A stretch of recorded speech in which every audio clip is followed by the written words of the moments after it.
So you're building an API. You've got it all planned out. But then you hit that big, scary question. How do you handle authentication? You're probably looking at a few options, right? Basic auth, bearer tokens, maybe JWTs.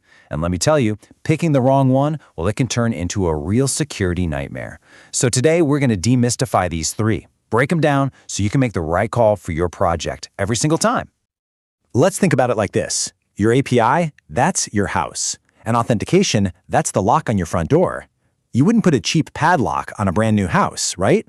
Choosing the right lock is seriously one of the most critical security decisions you're going to make. So, which one is it going to be? Okay, but before we start comparing all the different locks and deadbolts, we need to get to the bottom of a more fundamental question. Why does the door keep forgetting who we are in the first place? It all comes down to how the web itself is built.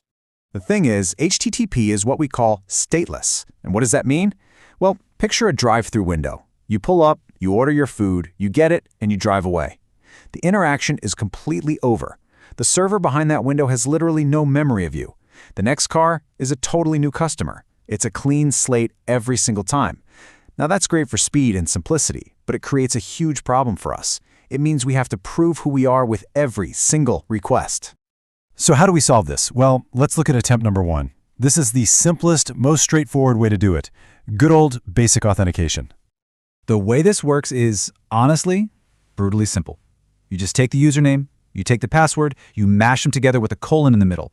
Then you base64 encode that whole string, and you just send that thing in the authorization header with every single request.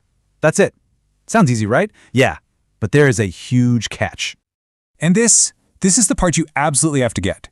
Base64 is encoding. It is not encryption. Please burn that into your brain. Think of it like gift wrap into present. Sure, it looks different, but anyone, and I mean anyone, can tear that paper off in about 2 seconds. The only reason we do this is to make sure the text travels safely inside an HTTP header. It has nothing, and I mean nothing, to do with actually securing the password. So, what's the bottom line here? Look, basic auth is super simple to set up, but you are sending the user's actual username and password with every single request. And if you're not using HTTPS, that's no, it's completely insecure. The only time you should even think about using this is for maybe some internal tools or on your local machine where you have total control of the network. For pretty much anything else, we definitely need a better way. And that brings us right to our second attempt, which was designed to solve that exact problem of sending passwords all over the place. This is what you're going to see out in the wild most of the time. This is the industry standard, bearer tokens. Now, the term bearer token can mean a few different things, but let's start with the most common kind, which is an opaque token. All that means is, it's just a random string of letters and numbers. It's totally meaningless on its own. It's kind of like when you go into an office building and they give you a visitor badge. The badge itself is just a piece of plastic, but the security guard can scan it and look you up in their system to see who you are and what you're allowed to do. So the flow is pretty simple. Your user logs in with their username and password, but they only do it once. The server checks that they're legit, then it generates one of these random tokens, saves it in a database, and sends it back to the user's browser. And from that point on, the client just flashes that token, that security badge, on every single request. See?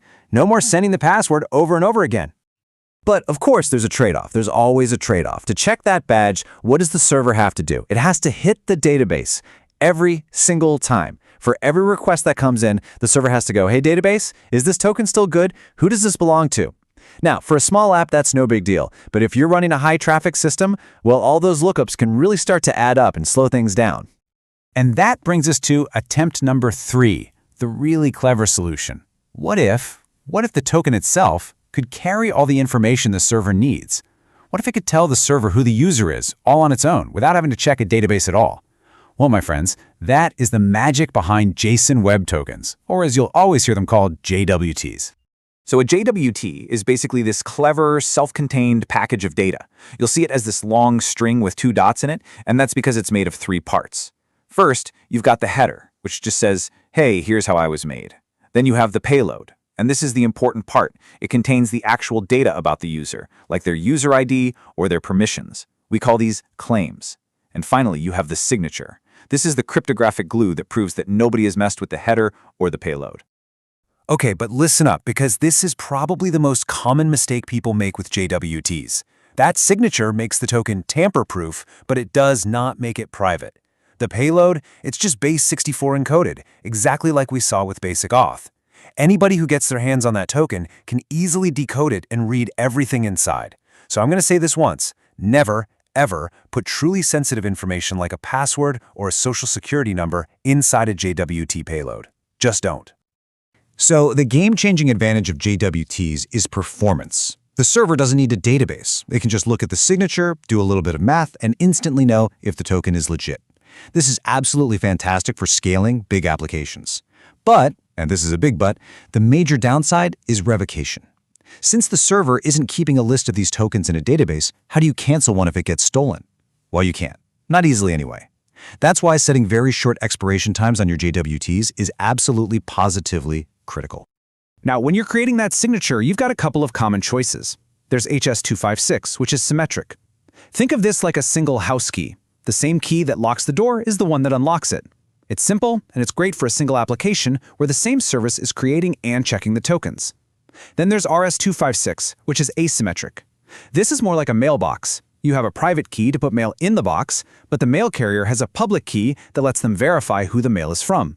This is perfect for microservices, where one central auth service can sign tokens and dozens of other services can verify them without needing the secret key. All right, we've gone through the different methods. Now, let's switch gears and talk about some absolutely non-negotiable rules. These are the things you have to do, no matter which method you pick, if you want to avoid some really common and really costly security mistakes.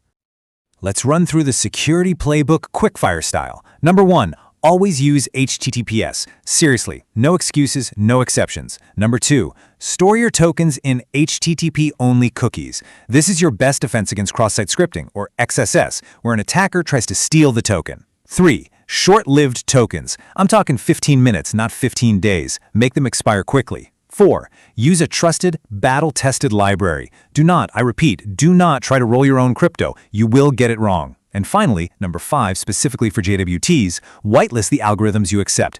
Don't let an attacker trick your server into using a weaker one. Okay, so after all of that, the big question remains, how do you actually choose? Which one is right for you? Let's bring it all together and make this super simple. Here it is, your final cheat sheet. If you're building a simple internal tool, maybe something just for your team, basic auth, as long as it's over HTTPS, is probably fine. Simplicity wins. For a standard, everyday web application, where being able to instantly kick a user out is important, go with the classic opaque bearer tokens. They're robust and easy to revoke. But if you're building a big, scalable system, maybe with microservices, and performance is your #1 concern, JWTs were literally built for that kind of stateless world. So here's the most important takeaway from all of this. Don't just pick JWTs because they sound cool or because they're trendy. Don't over-engineer it. The goal is to match the lock to the house. Figure out what your project really needs. Now that you understand the trade-offs, you're in the perfect position to go out there and choose the exact right lock for your front door.